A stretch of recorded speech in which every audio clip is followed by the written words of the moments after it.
Баршаңызға сәлем достар. Қалдарыңыз қалай? Менің каналыма қош келдіңіздер.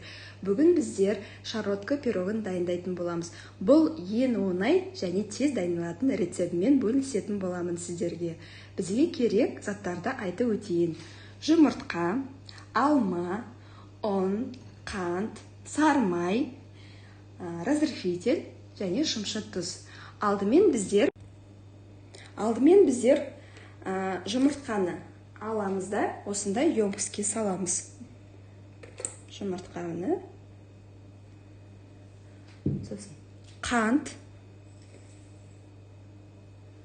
Осыны енді біздер миксерге араластырып аламыз. Мінекей достар, жаңағы біздің жұмыртқамыз бен қантты ергенше жақсылап миксерге араластырамыз. Сосын жұмыртқамыз, міне көрдіңіздер ғой, ағарғанша осылай соғып араластырып алдық. Енді біздер бұған ұнды аламыз да, жаңа разрыхлительді қосамыз, араластырып жібереміз. Шымшыт тұзымыз бар. Соның бәрін салдық та, осылаған өткіземіз үткіштен.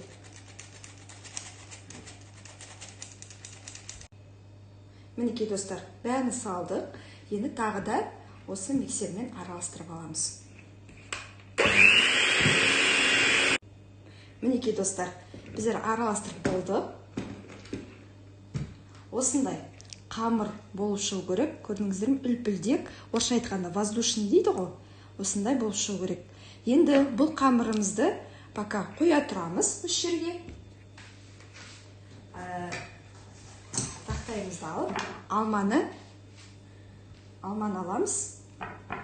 Алманың 3 бөлігін жағы шарлоткаға саламыз да, 2 бөлігін әсемдеу үшін алып қоямыз.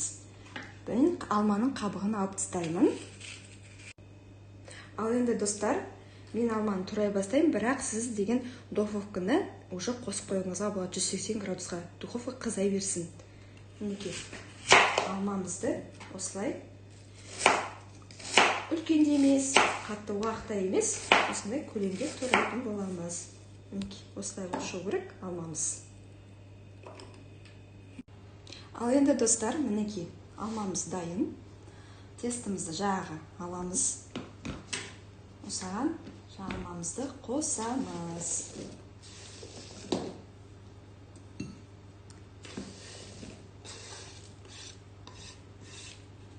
Қосамыз да бұны жақсы етіп араластырамыз. Мінекей достар, қараңыздар, осылай етіп араластырдық. Бір консистенцияда. Көрдіңіздер ғой. Достар, менің форманы әзірлеп қойдық, пергамент төсеп қойдым. Менің формам диаметр 22 сантиметр. Сіздің формаларыңыз әртүрлі болуы мүмкін. Енді жаңа біздің сары майымыз тұр ғой, осыны жағамыз формаға. Шарлотканы жалыспау үшін формамызды майладық, жақсы етіп бортиктарын, барлығын.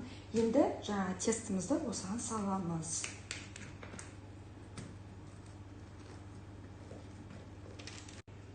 Достар, тестімді салдым. Мінекей, бұны қоя тұрамыз. Енді жағымында 2 алмамыз қалды ғой. Осы 2 алманы әдемілеп үстіне әдемілеп қоямыз. Мен қазір бұл алманың мен уже қабығын алмаймын. Мінекей, алмамызды біздер тазалап алдым. Осыны аламыз да, осы айтып слайс дейді ғой, ретінде осы қараймыз. Қатты жұқада емес, 1 миллиметрдей болады. Осылай турап шығамыз. Мінекей, қазір көрсетем сіздерге. Осылай. Міне достар, мен алмамды турап болдым жаңағыдай. Енді бұны әсемдейміз. Әсемдегенде өзіңіздің фантазияңыз көп болса, тіпті жақсы розочка ету болады. Мен мысалы осылай сала берем. Осылай тұрғызып, мінекей, көрдіңіздер ғой? Осылай айтып әдемілеп, әсемдеп, жаңа шарлотка көтергенде бұл өзі әп-әдемі болып шығып, пісіп шығады. Ал достар, міне шарлоткамыз әдемілеп салдым алмамды. Енді 180 градусқа 35 минутқа пісіріп аламыз. Мінекей достар, біздің шарлотка пирогымыз дайын. Өте әдемі, көтерілгені де көрдіңіздер ғой. Енді осыны сахарный пудрамен әдемілеуіңізге болады, өздеріңіздің вкусыңызға байланысты ғой, фантазияңызға байланысты.